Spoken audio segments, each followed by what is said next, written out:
Hello all, hope you all are well. तो आज एक क्वेश्चन डिस्कस करते हैं एनसीईआरटी टेक्स्ट बुक की, and this is from the chapter some applications of trigonometry. तो आज ये क्वेश्चन मैं आपको समझा के आपकी कुछ कॉन्सेप्ट बढ़ाने की ट्राई करूंगा। सो लेट्स सी मैं आपकी कॉन्सेप्ट थोड़ी बहुत बढ़ा पाता हूं कि नहीं।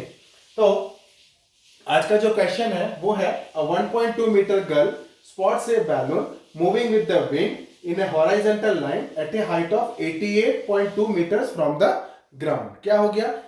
एक 1.2 मीटर गर्ल गया, मतलब एक गर्ल है, उसका हाइट कितना है? 1.2 मीटर है, एंड एक बैलून ऊपर उड़ रहा है। किसके साथ? विंड के साथ उड़ रहा है। और वो उड़ने का कंडीशन क्या दिया हुआ है कि the balloon is moving with the wind in a horizontal line. जो बैलून है वो कैसे मूव कर रहा है? वो हॉरिजॉन्टल लाइन में मूव कर रहा है। वो क्या है?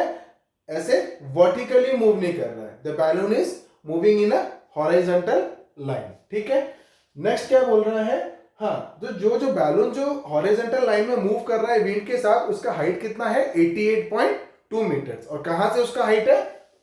From the ground. तो लड़की भी ग्राउंड में खड़ी है, ठीक है, one and C is 1.2 metres tall. और जो बैलून का हाइट है विंड में वो कितना है?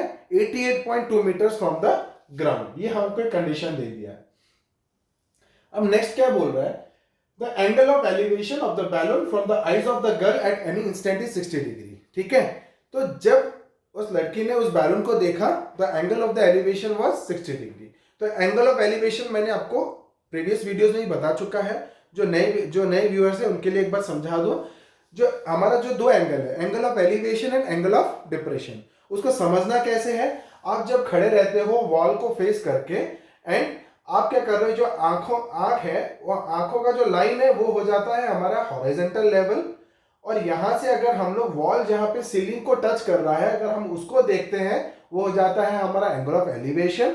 और अगर हम लोग वॉल जहां पर फ्लोर को टच कर रहा है उसको हम लोग देखते हैं, तो वो हो जाता है एंगल ऑफ डिप्रेशन। तो कहने का क्या मतलब है? सीलिंग जाके जब वॉल को टच कर रहा है तो हमारे बेस लेवल, आई का जो लेवल है उसके ऊपर हो रहा है, तो हम इसको बोलेंगे एंगल ऑफ एलिवेशन। ठीक है, और जब नीचे देखेंगे तो हो जाएगा एंगल ऑफ डिप्रेशन। तो यहां पर क्या बोल रहा है? बैलून उड़ रहा था और उस लड़की ने जब उस बैलून को देखा, the angle of elevation of the balloon from the eyes of the girl at any instant is 60 degree. तो उसके आई से वो बैलून कितना एंगल डिग्री में था? 60 डिग्री में था। ओके, अब वो बोल रहा है आफ्टर सम टाइम, कुछ देर के बाद। तो कुछ देर के बाद क्या इंपॉर्टेंट है कि वो ऊपर जा रहा है कि साइड में जा रहा है? तो वो तो क्वेश्चन में ऑलरेडी दिया हुआ है कि the balloon is not moving vertically, the balloon is moving in a horizontal line. तो बैलून क्या था? हॉरिजॉन्टल लाइन में मूव कर रहा था। तो after some time the angle of elevation reduces to 30 degree. थोड़े दूर जब चला गया बैलून तो एंगल ऑफ एलिवेशन कितना हो गया? 30 डिग्री हो गया। तो अब क्या है? Find the distance travelled bye the balloon during the interval. तो ये जो इंटरवल हुआ, मतलब जब 60 डिग्री एलिवेशन में था, उसके बाद जब 30 डिग्री एलिवेशन में हो गया, तो वो बैलून कितना डिस्टेंस ट्रैवल किया 60 डिग्री एलिवेशन से 30 डिग्री एलिवेशन में जाने के लिए। ठीक है, तो हम क्या करते हैं?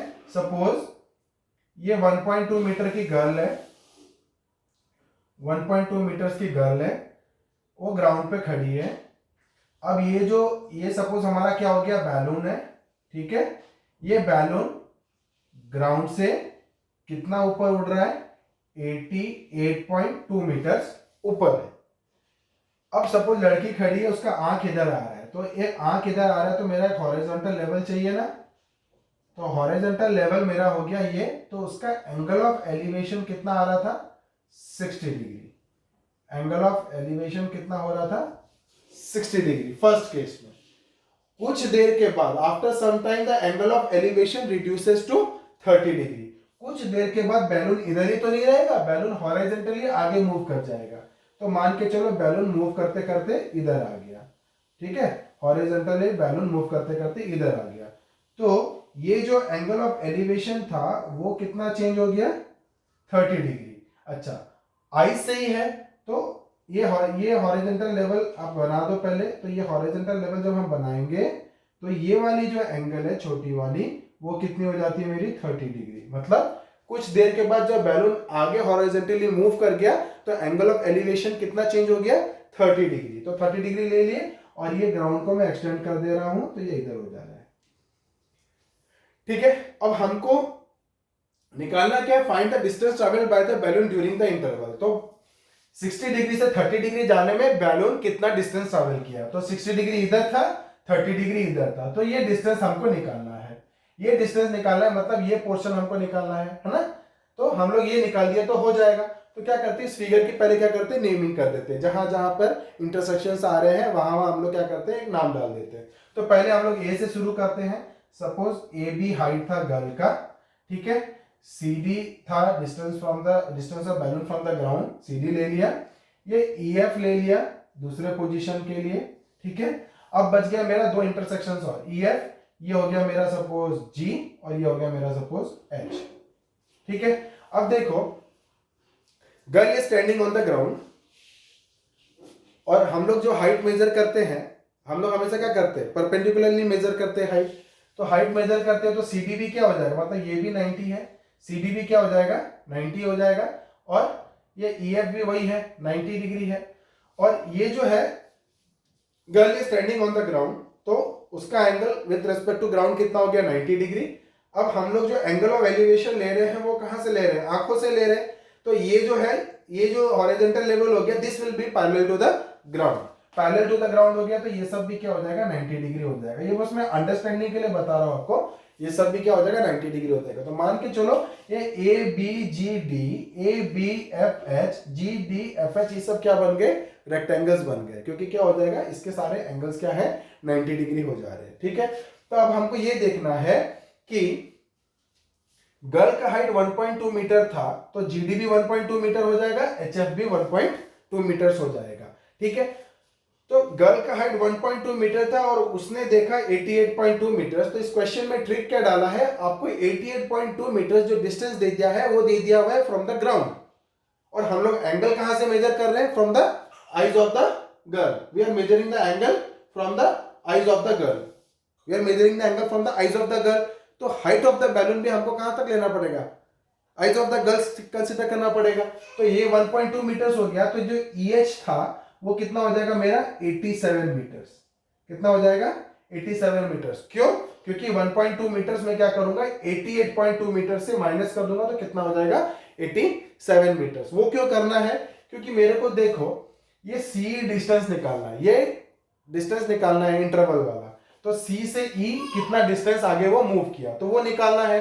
वो निकालना है मतलब मेरे को इनडायरेक्टली क्या निकालना है, GH, क्या निकालना है GH। और ये GH जाके कहां पे इंटरसेक्ट हो रहा है EF को H पे, तो मेरा HF कुछ काम का नहीं रह गया, मेरा क्या यूज करना है EH, क्योंकि EAH ट्रायंगल में 30 डिग्री एलिवेशन आ रहा है और CAG ट्रायंगल में 60 डिग्री एलिवेशन आ रहा है। तो ये मेरा नीचे का पोर्शन काम में नहीं आ रहा है, क्योंकि हम लोग क्या कर रहे हैं, सम एप्लीकेशंस ऑफ ट्रिग्नोमेट्री पढ़ रहे हैं and it is dealing with the right angle triangle. तो राइट एंगल ट्रायंगल हम लोग को ये एंगल ऑफ एलिवेशंस को देख के ही बनाने हैं। तो मेरे को यूज में आ रहा था CG और मेरे को यूज में आ रहा था EH, तो 1.2 मीटर्स माइनस कर दिया, तो मेरा कितना हो जाएगा CG is equal to EH is equal to 87 metres. तो हम क्या लिखेंगे, let AB be the girl, है ना।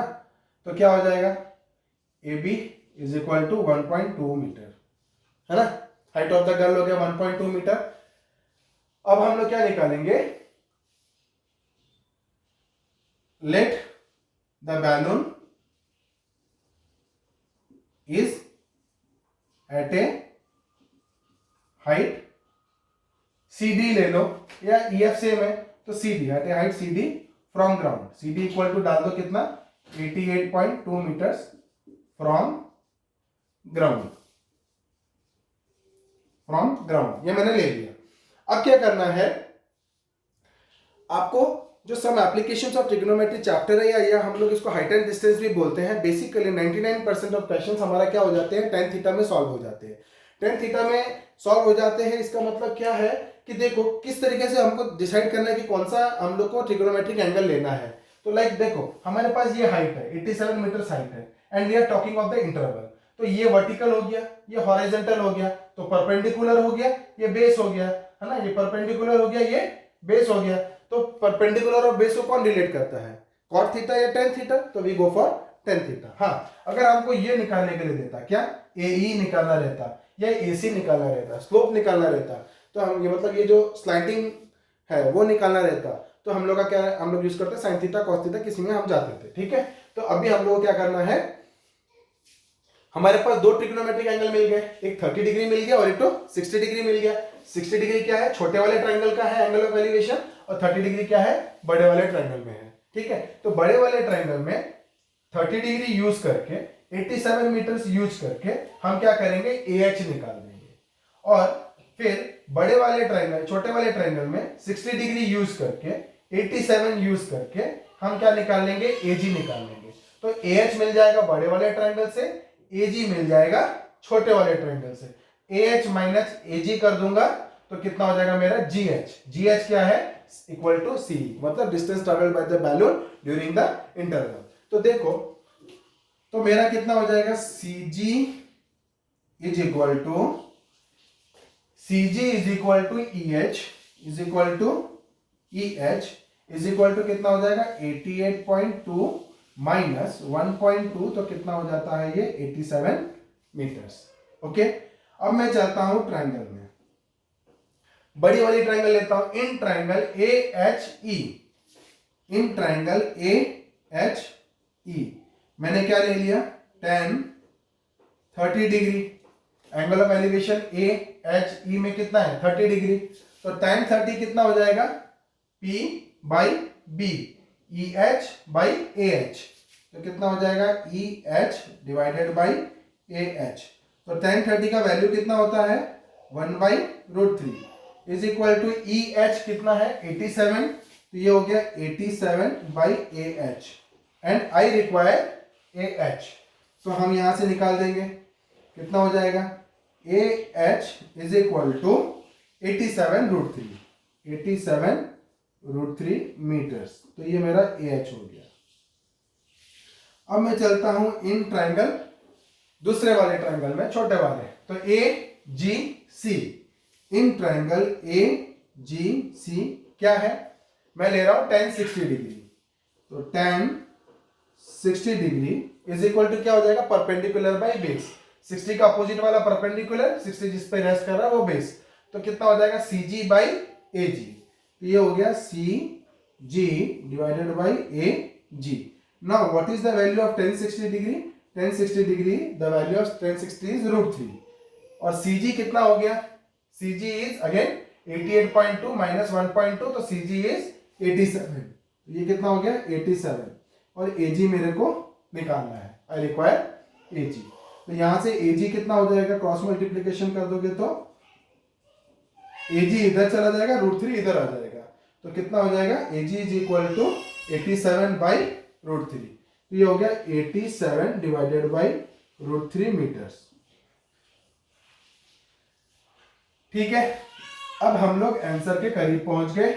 हमको क्या निकालना था, distance travel during this interval, मतलब एंगल ऑफ एलिवेशन C में 60 था, एंगल ऑफ एलिवेशन E में 30 था, C से E जाने में कितना डिस्टेंस ट्रैवल किया, तो CE निकालना है, तो इनडायरेक्टली मेरे को GH निकालना है, GH निकालना है मतलब मैं क्या करने वाला हूं, AH minus AG, AH minus AG, तो क्या हो जाएगा, required distance is equal to कितना हो जाएगा, AH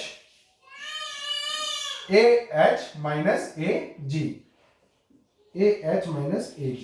अब AH कितना है, 87/√3 माइनस ये कितना हो गया, 87 बाई √3, तो ये 87 आप कॉमन ले आओ तो आपके पास बचता है √3 माइनस 1/√3। यहां पर ध्यान दो, ये मैं 87 को रख रहा हूं, अब ये एलसीएम लूंगा तो कितना हो रहा है, √3 into √3 is 3, and 3 minus 1 is 2, तो ये कितना हो गया, 2/√3।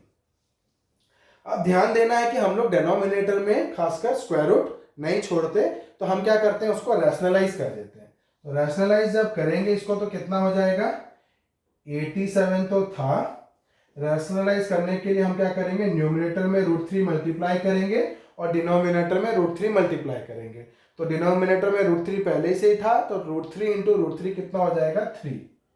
ठीक है, अब 87 को 3 से काटिए, 3 2 6 3 9 27, 29 इंटू 2 कितना हो गया, 58√3 metres, So the distance traveled by the balloon during the interval is 58√3 meters. तो होप इस क्वेश्चन के माध्यम से आप कुछ कॉन्सेप्ट इस यहाँ से लेके जा रहे हैं।